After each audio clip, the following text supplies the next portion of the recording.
Hello everybody and welcome to part 7 of the Attack of the Clone, and today we've gone one full year with the hope of going another full year to get the series moving along at a decent pace. As you may have seen in the last episode, the Cl-oin got a promotion and a title with Chesterfield last season, so he's back to where they started the game in the first place. So let's just look up Sky Bet League 1 straight away. Let's see what's happened. Portsmouth have gone up through the playoffs and he's been relegated, so no improvements for Harmon whatsoever, so several points away from relegation or safety there. So Chesterfield 22nd place in the league, so massive disappointment. Let's try and decipher what has happened. And he's been sacked. He's been sacked. Drama at the highest yet again. Manager, huge dismissal. So no gratitude whatsoever, it seems. He's left the manager role, so he's actually been disloyal or found a better opportunity. So let's find out where he's gone next. He's gone to Peterborough. So Peterborough gave him a job, which is fascinating. So he's got another job, and let's see how Peterborough did. They won the League One. What the Oh, what an opportunist. He won the league by getting out of a team that got relegated. That is absolutely incredible. My God, what a sneaky lad. So Peterborough are going to the championship, and Harmon is responsible for that. So what a job he's done. They were relegated last season. Now they're going straight back up as champions. So we don't want to mess around too much. Let's see how they did, see the tactics. So still 4-4-2, and they can recognise some names. He's got Clucas, he's got Pilkington, he's got McLaughlin, Sordell, Ty Bowditch. Wow, lots of decent names there. So how did he win the league? Let's see. Yes, look at this. Definitely a good run here.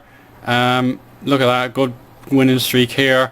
And another big winning streak there. So let me just check when he joined, double check. He joined the 31st of October, so after Halloween.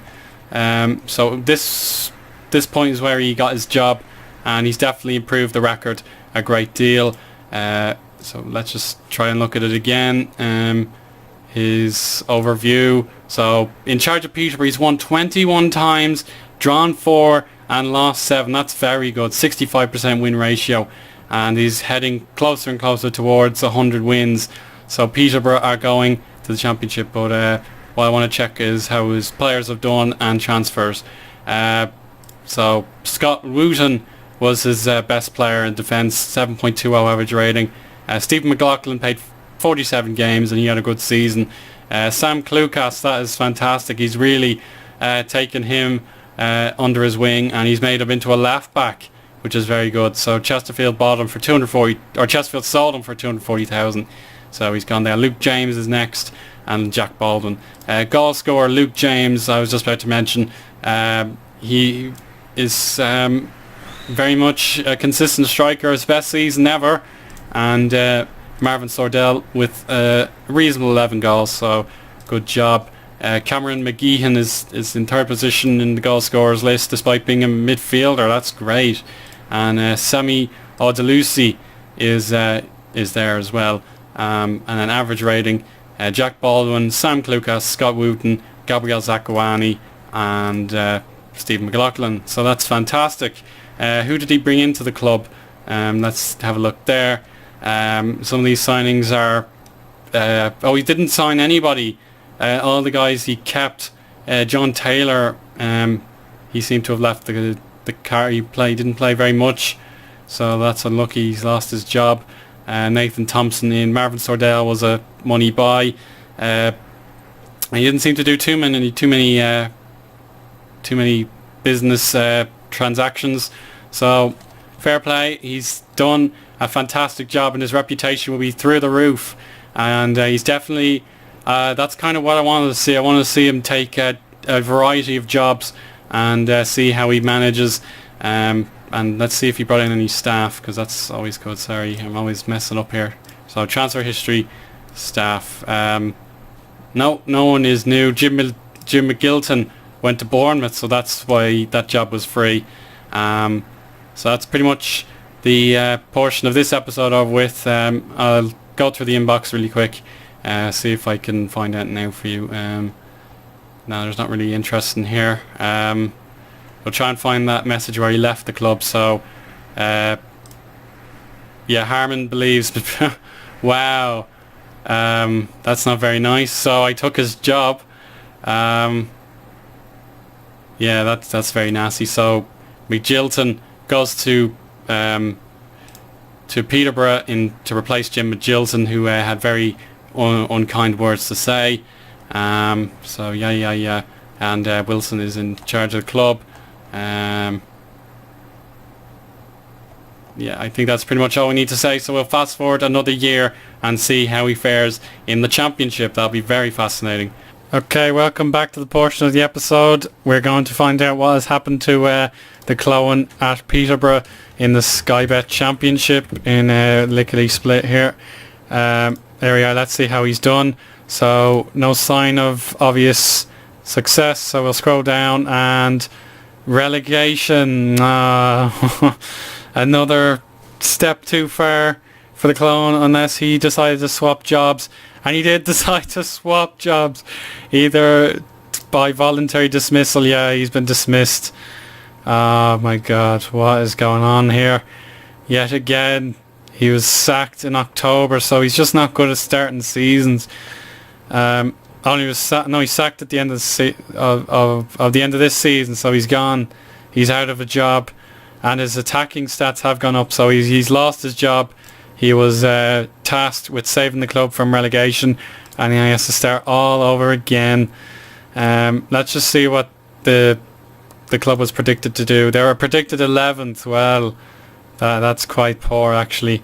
If he was meant to get 11th place and he promised survival and he didn't provide it, then yeah, that's a sackable offence. So we'll look at the league table and the media prediction. Just confirm, yeah, or what? Yeah, so yeah, they're meant to finish in 11th place. So that's a real letdown for Harmon. And let's just investigate what exactly went wrong. So this is the start of the season. It's actually a pretty good start. I won't take that away from him. He's won a few critical games. He beat Norwich in the Capital One Cup there before losing to Middlesbrough. This period now, yeah, that's concerning from October to December. He picked it up a little bit. Lost in the FA Cup after 2 consecutive games against Nottingham Forest, a big losing streak and a massive losing streak. So yeah, it was kind of a hiding to nothing, and Peterborough were not good enough to stay in this league, and that's obviously distressing to see. This is the transfer business he conducted at the start of the season. Cl-oin, I think he's in the headlines today. He's representing Ireland in the under-21s, so good for him. I presume that's him anyway. That was his big signing. Apart from that, no one I can immediately recognise. I don't know if you guys either, but he made 2.6 million in the window. He made a big profit on Sam Eaton, who's a new gen. Wow, he certainly gambled there, discarding one of the better new gens for money. And he made €850,000 on Stephen McLaughlin, the Derry City, the talent back in the day. So that's a little unfortunate, but he made a decent amount of money and spent very little. So I think that's kind of a mistake. If you get that kind of money, perhaps you can consider spending it or giving decent players extra wages. Excuse me, I'm just getting stumbled. So let's look at the tactics as of the last game if we can. Yeah, Sam Clucas definitely was a big part of his plans, getting a 6.87 average rating there. But again, he's stuck with the 4-4-2, and yeah, so that's good for him, I suppose. Best player of the season was Luke James. I presume he's the top scorer yet again. Yes, he actually proved his worth in the second tier, and he's worth a hell of a lot of money actually. That's great, but he might have to leave at the end of the season. Jack Baldwin, the next best appearance setter, Sam Clucas, Kellen Gordon, Cameron McGeehan. Goal scorers, Odelusi is second place there, just ahead of Kellen Gordon, followed by Jose Baxter and Jake Sinclair. So yeah, a nice variety of players. And then average rating, Kellen Gordon, yeah, there's a lot of low ratings actually. He was the only one who was worth his weight in gold, I suppose. Luke James only got 6.82. Scott Wooten down here. Lee Burge, I'm not sure he's meant to be Marco Silvestri. He's the big goalkeeper and he didn't have a good season. He mustn't have been fit. And then this goalkeeper didn't do too well either, so that's sad to see. But work to be done. He's back to square one. So after a really positive, boost in his career, it's all gone to pot yet again. So we'll check out his profile one last time, see how he's done. History overview. So there you go. There's his overall stats. 2 league wins, 2 promotions, and that's actually his first relegation. He's never actually been able to see one out technically, but yet again his club has disappointed him on the most important stage. And where next? That's the question. We'll take a look at the job centre. He could go to Ipswich, maybe they'll give him a job, but apart from that there's nothing attractive there in the actual vacancies. Pat Dolan is the manager of Derry City, interestingly. Apart from that, I don't see anything that you particularly want. So the next episode, I don't know even when to start it, actually, because he mightn't even have a job. But that's a big blow. Getting sacked is always a bad sign, and he's lost his reputation. Yeah, getting sacked is a huge, huge consequence. Yeah, that's pretty much the end of the episode, guys. That's a real shame. He only lasted however long it was. So we look at his achievements. He lasted the longest time out of any club so far at Peterborough. So that's something anyway. But not good enough to keep the job. And he's going to have to get back to work very soon. If he doesn't find a job, naturally, there's always the editor. But we'll leave that to last resort, or maybe when he gets older. But again, your comments are always welcome, and we'll speak again soon if you don't have any. So bye for now.